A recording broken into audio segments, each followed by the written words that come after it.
Olá, companheiros, em especial companheiros da Casa do Caminho. Aqui estamos nós, mais essa vez reunidos, para realizarmos o estudo em torno do Livro dos Espíritos, na parte que tratamos nesse momento, lá no capítulo 7, na parte terceira, do livro, das virtudes e os vícios. Nós estamos falando do capítulo que trata da perfeição moral, e o que nos cabe hoje trazermos como apreciação e objeto dos nossos estudos é lá da pergunta 896 à pergunta 906. Não esquecendo, como eu disse, que nós estamos tratando das virtudes e os vícios. Nesse momento, como nós estamos dando continuidade àquilo que já foi iniciado, nós vamos falar mais da questão dos vícios, vamos falar mais das questões que são inerentes à forma como nós conduzimos, principalmente as nossas intenções, aquilo que nós já percebemos, aquilo que temos a condição de uma melhor avaliação, no que se refere mais aos vícios do que às virtudes. Evidente que nós vamos falar também um pouco das virtudes, porque acaba se confundindo nas perguntas que serão tratadas hoje, mas, na verdade, nós estamos mais afetos à parte última, que trata dos vícios. E quando nós falamos dos vícios, nós estamos falando daquilo que nós, ainda de uma forma não desejável, nós conhecemos bem, por força daquilo que viemos tratando e viemos mais ao longo do tempo nos enxertando, e agora, nesse momento, graças a Deus e a misericórdia do Pai, que faz com que nós tenhamos acesso à doutrina espírita, que tanto nos esclarece, nós estamos deixando de lado, sim, esse processo vicioso e estamos, sim, observando tudo aquilo que é consistente para que possamos trabalhar mais as virtudes, que essas sim se darão por força do avançar do tempo e por força daquilo que nós vamos deixando ao caminho das nossas imperfeições. Então, quando nós estamos falando da nossa caminhada espiritual, que ainda se apresenta bem no início, nós estamos muito mais sujeitos às viciações do que às virtudes. De uma forma geral, quando falamos em virtudes, nós estamos falando até naquilo que os espíritos superiores já alcançaram, Porque falar em virtudes é falar no bem. Falar no bem é falar daquilo que nós já conseguimos realizar de melhor enquanto seres da criação que observam as leis naturais, que observam aquilo que realmente são consistentes para essa nossa caminhada evolutiva e aquilo que vai nos fazer, ao final do caminho, espíritos felizes. Quando alcançarmos essa condição, certamente já estaremos falando de espíritos superiores, estaremos falando de espíritos felizes, mas por enquanto nós estamos na caminhada.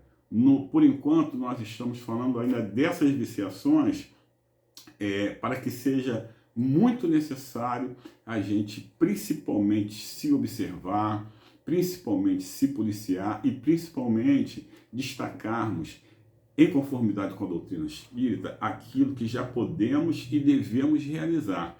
Porque, vejam só, esse processo vicioso, aquilo que ainda está muito afeto às nossas inferioridades, podemos dizer assim, é aquilo que também nos faz menos felizes. Ou por outra, aquilo que ainda nos faz muito imperfeitos, aquilo que ainda nos faz não termos acesso a alegrias como poderíamos, a satisfações como poderíamos, ao verdadeiro prazer como poderíamos, e tudo isso será conquistado ao longo do tempo.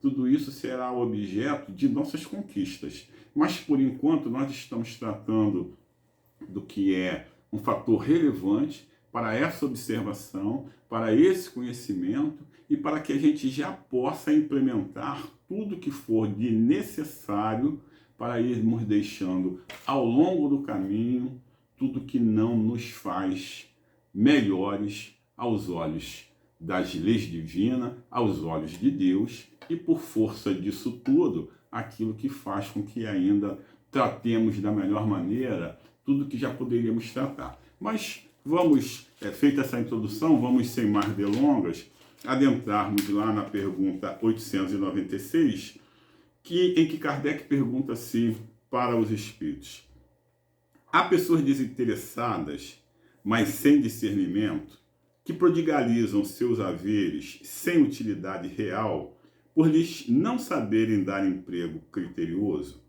Tem algum merecimento essas pessoas?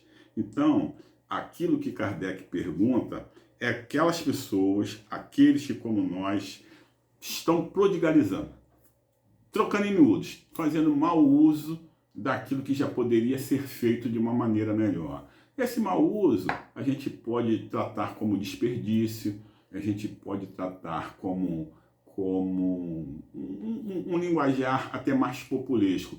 Estamos esbanjando, estamos gastando mal, e quando nós falamos gastando mal, estamos falando dos haveres, mas estamos falando dos haveres também de uma forma geral, hein? Gastando mal tudo aquilo que possuímos. Não pensem, e é um equívoco se pensar, que quando nós estamos falando em gastar mal, nós estamos falando tão somente daquilo que se refere ao material, tão somente daquilo que se refere ao financeiro. Nós estamos falando de todas as nossas possibilidades, estamos falando de tudo aquilo que possuímos e como estamos gastando tudo isso que possuímos, ou por outra, que poderíamos já estarmos empregando outra destinação. Mas vamos à resposta dos espíritos. Tem o do interesse, porém, não o do bem que poderiam fazer. O desinteresse é uma virtude, mas a prodigalidade, ou seja, esse gasto indevido, irrefletida, constitui sempre, pelo menos, falta de juízo. Cada vez que gastamos indevidamente tudo aquilo que possuímos, nós estamos fazendo um mau uso e falta-nos o juízo. O que seria o juízo? A melhor condição de avaliação, né? Então, quando a gente gasta sem juízo e essa riqueza, aquilo que nós estamos gastando, que possuímos, que pode ser aquilo que nós temos em abundância ou não, mas que podemos considerar sim riqueza, nós estamos fazendo de uma forma inadequada. Vamos lá na pergunta 897. Merecerá reprovação aquele que faz o bem sem visar a qualquer recompensa na terra, mas esperando que ele seja levado em conta na outra vida, o que lá venha a ser melhor a sua situação?